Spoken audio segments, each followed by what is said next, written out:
Olá, tudo bem? Aqui é o Vinícius Martinez e hoje eu vou comentar a respeito sobre o caso do adultério entre um mendigo e uma mulher e também a doutrina católica sobre o adultério.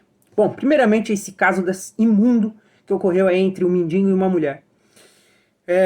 Bom, todos já sabem já desse caso imundo e deixo aqui o meu nojo profundo por esse caso.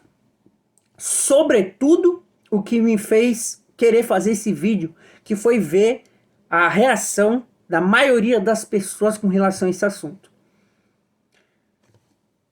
O adultério é um crime. É um crime contra Deus e contra aquele que sofre a traição. Isso já é suficiente para que as pessoas se indignassem com este caso. Todavia, a gente não está vendo isso.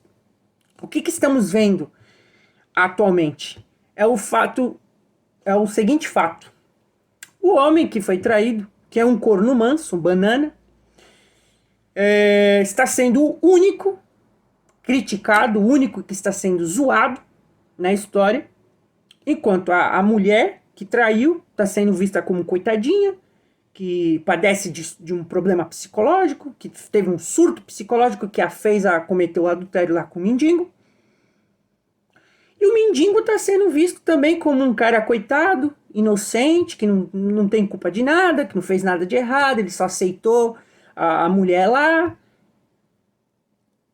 E que por ter dado uma entrevista falando algumas palavrinhas bem elaboradas, está sendo visto como um poeta, um filósofo, um homem culto, quando na verdade é um homem da pior espécie.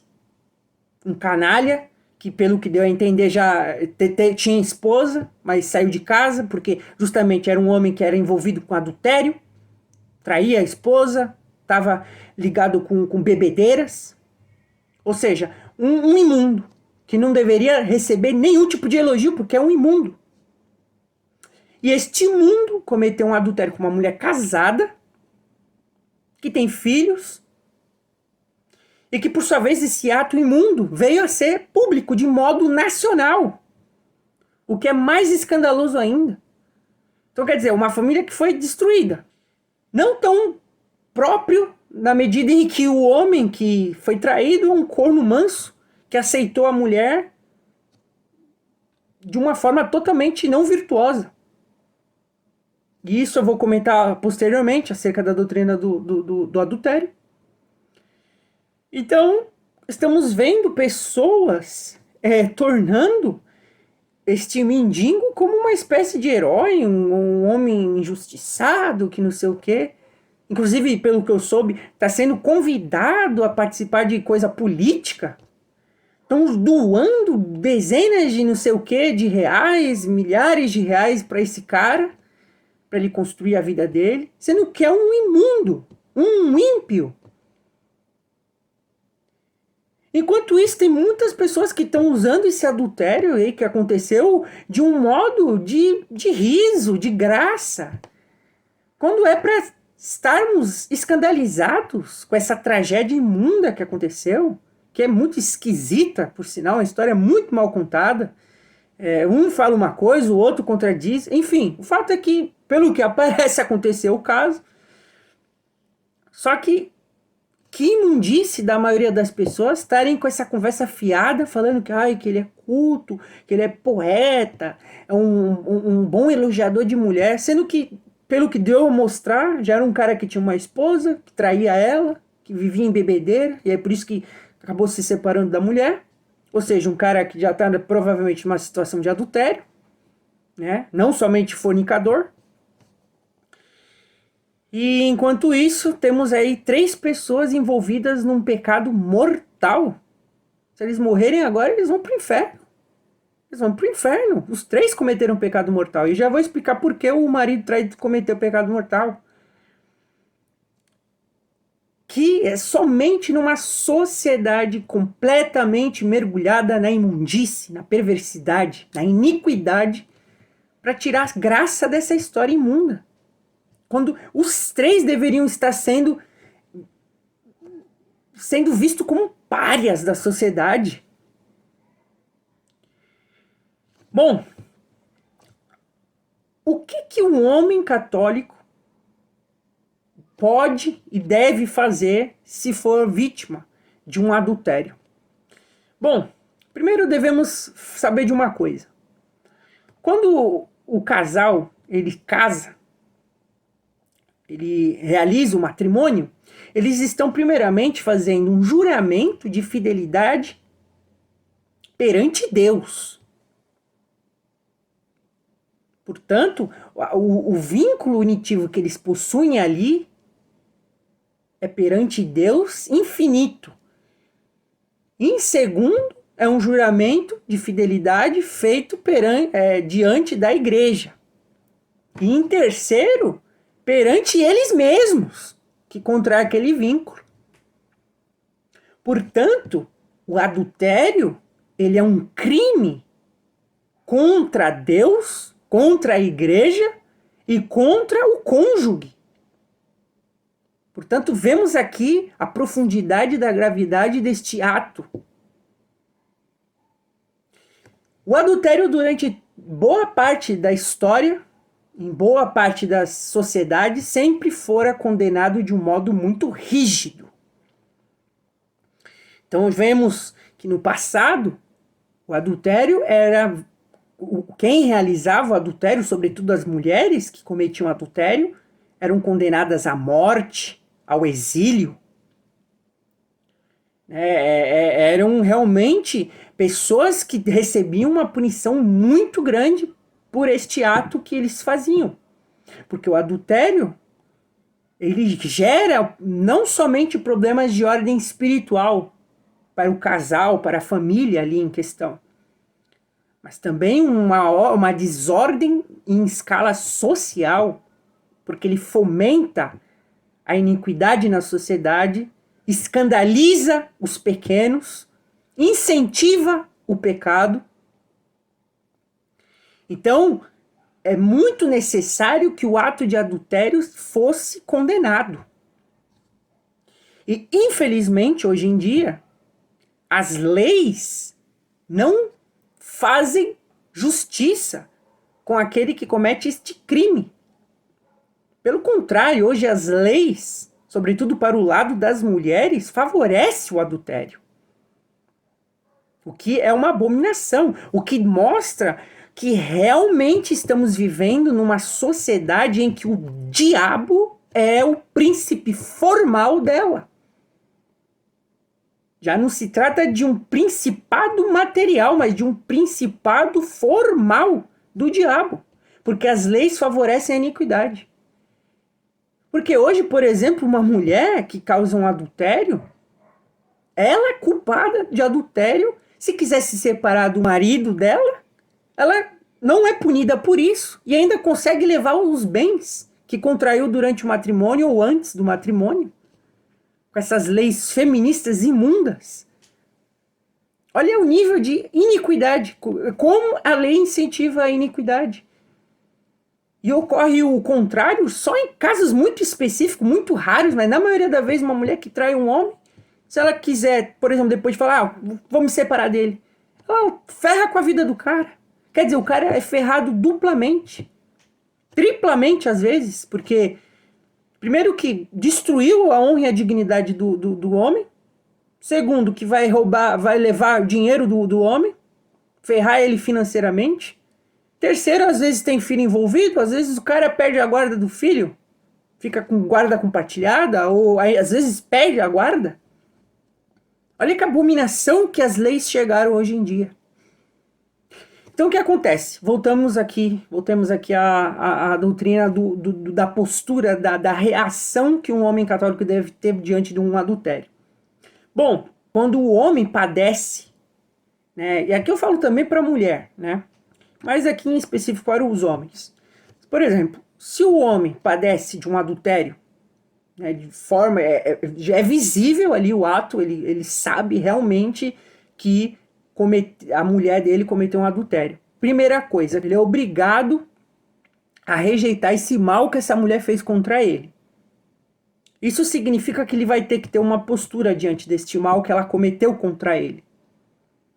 Isso significa que ele pode recorrer justamente ao quê? À igreja, ao padre, para dizer deste ocorrido, para que ele possa se afastar dessa mulher, a coabitação, né? Ele se afasta dessa mulher, porque se ele persistir com essa mulher, pode acontecer duas coisas. Primeiro, se você continuar com essa mulher que cometeu um adultério contigo, continuar coabitando com ela, pode de algum modo, em algum grau, dar, direta ou indiretamente, um apoio moral ao mal que ela cometeu contra você. Porque é impossível que um homem que padeceu de um adultério, imediatamente ele consiga perdoar sinceramente a mulher que cometeu o adultério contra ele. Então, estando nessa condição, ele moralmente vai estar apoiando este mal cometido contra ele e contra Deus, sobretudo. Então, é necessário que tenha um afastamento. Veja, afastamento não significa divórcio. Divórcio não tem como acontecer num casamento católico. O casamento, uma vez consumado, é indissolúvel, ainda que ocorra adultério. O que o homem tem que fazer é sair, se afastar da mulher. Como um modo também de punir, de rejeitar, de mostrar o nojo perante aquele ato que aquela mulher fez contra ele. Segundo, para proteção contra a tentação. Porque dificilmente um homem são que sofre de uma traição não vai ter desejo de se vingar daquela mulher que cometeu o pecado contra ele. Dificilmente. Então, para que o homem não tenha riscos de querer cometer uma vingança, e essa vingança faria com que ele também pecasse mortalmente, então é necessário se afastar por um tempo.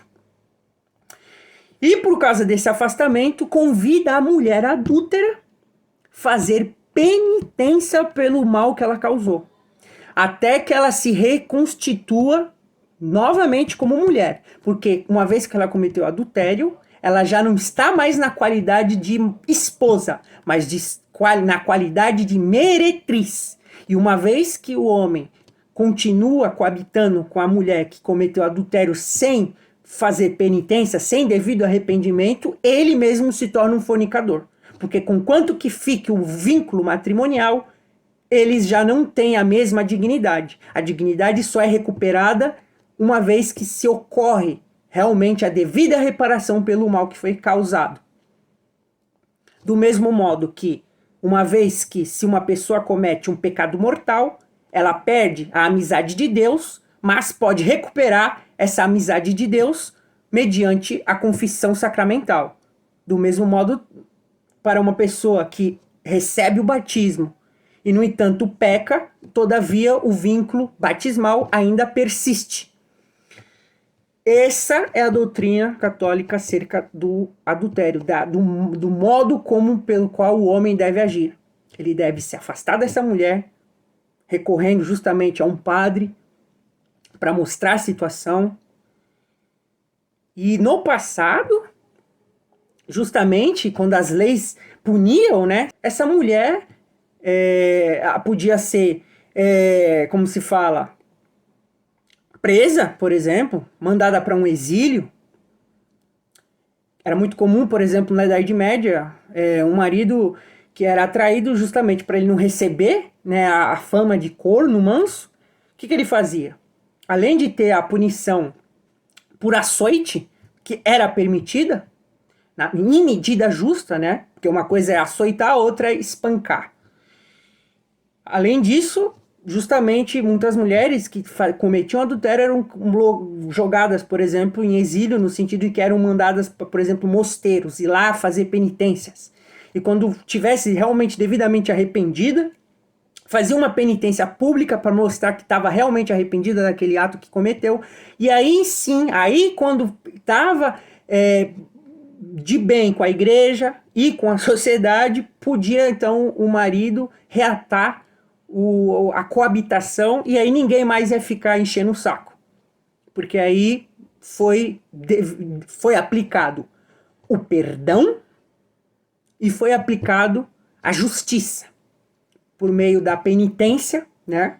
que é exigido, porque não se trata de um pecado individual, isolado. É um pecado muito grave, que é em esfera pública. Então é necessário ter essa reparação, coisa que não tem hoje. Então por isso que este homem aí que foi traído é um corno manso e pecou mortalmente, porque esse perdão dele aí não é perdão. Não é perdão.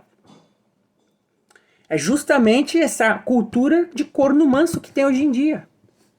Ah, ele bateu e espancou lá o mendigo. Grandes coisas. O que adianta ele ter batido no mendigo e não ter demonstrado nenhum tipo de desejo de reparação? Porque lembremos-nos, uma vez que o marido traído, ele tem a esposa na qualidade adúltera, ela cometeu um pecado mortal, que esse marido sabe que se ela morrer, ela vai para o inferno. E a caridade cristã pede para que nós desejemos o céu ao próximo. Portanto, é do desejo natural do marido querer que essa mulher se arrependa para que ela possa ir para o céu, porque do contrário ela vai para o inferno. Então, é necessário sim a reparação e a penitência, porque senão ele vai apoiar o pecado mortal que ela cometeu. Isso é uma doutrina muito simples, mas foi esquecida. E hoje as pessoas ficam brincando com essa coisa de adultério. E a cultura, como um todo, incentiva essa imundícia em músicas, em filmes, em livros. Essa cultura de corno manso, de adultério, de fornicação. É justamente aquilo que Cristo dizia: geração perversa e adúltera. É o que o profeta Isaías dizia: ai daqueles que veem o mal por bem e o bem por mal. É necessário que haja escândalos, já dizia o nosso Senhor, mas ai daqueles por quem vêm os escândalos. Então, realmente, essa situação é muito grave. Adultério é muito grave. Então, nessa história aí, que o homem... E outra coisa, eu não estou comentando aqui de se ele é a validade do casamento deles, eu não estou avaliando isso. Estou avaliando a questão de forma objetiva. Uma vez que se eles são realmente casados, é assim. E essa crítica também serve para os que vivem com concubinato, aos que não têm um matrimônio religioso, que estão só casados no civil, que não tem valor nenhum diante de Deus, e que ambos acabam vivendo em concubinato. Ou seja, a postura do homem católico diante de um adultério deve ser este: ele tem que se afastar da mulher que traiu ele, primeiro para reprovar o ato que aquela mulher cometeu contra ele, como punição pelo mal que ela cometeu contra ele, e também para que ele não venha cair em tentação justamente de não apoiar essa mulher que cometeu essa iniquidade, e também, sobretudo, para não que venha querer buscar vingança, porque aí ele vai pecar mortalmente, porque vingar-se desse modo é sim pecado mortal. E é necessário da parte da mulher adúltera demonstração sincera, clara e pública de arrependimento. E o engraçado é que esse pessoal que tá com esse papo aí do mendigo, poeta, herói, que não sei o quê, se esquece que esse cara não mostrou nenhum tipo de pingo de arrependimento pelo ato que ele fez, mesmo sabendo que aquela mulher era casada. O que mostra que de fato estamos aqui lidando com 3 pessoas totalmente mergulhadas no pecado, imundas, que se morrerem agora vão pro inferno. Por isso, senhores, tenham cuidado com quem você vai se casar. Tenha muito cuidado. E agora esse caso aí, desse adultério, tá sendo usado para justamente desmoralizar o casamento. Porque o mendigo e a mulher falaram de Deus, da Bíblia, como se Deus tivesse envolvimento com essa imundície que eles cometeram, ou seja, são blasfemos. E aí tem agora gente usando isso para escarnecer a fé católica, ainda que esses ímpios sejam protestantes. Por isso que é muito importante o homem saber com quem está se casando. Porque se você é católico, se casou, não tem divórcio, cara. Não tem divórcio. Por isso, ou você fica solteiro e vive a castidade, tá? Não é só ficar solteiro e ficar aí com namorico, fazendo fornicação. É ser solteiro e casto. Ou você se casa com uma boa mulher que vai lhe ser fiel. E esquece essas modernetes que tem por aí. Porque aí estão falando, que ela é honradinha. Honradinha é coisa nenhuma. Mulher que se veste que nem uma mundana aí da vida. Já mostrava todos os sinais de uma péssima mulher. Então não tem essa de, honradinha. Não, essa mulher aí que traiu não tem nada de honrada. Nem no sentido pejorativo da palavra. Porque não é porque ela se diz evangélica que ela se torna honradinha. É uma mulher totalmente mergulhada no espírito moderno. Uma modernete feminista. Que se veste já de um jeito vulgar, que já mostra suas atitudes. Do mesmo modo que o imbecil lá do cara lá que foi traído, falou, o lugar de mulher é onde ela quiser. Tá aí, ó, o lugar da mulher. Tá com mendigo, né, seu imbecil. Bom, rezemos por esses 3 ímpios, para que se convertam em algum momento de suas vidas. Porque lembrem-se que Nossa Senhora de Fátima dizia: levai as almas todas para o céu e socorrer principalmente aqueles que mais precisarem de vossa infinita misericórdia. E os ímpios são justamente os que mais precisam. Então é isso aí. Deus lhe abençoe e salve Maria Santíssima.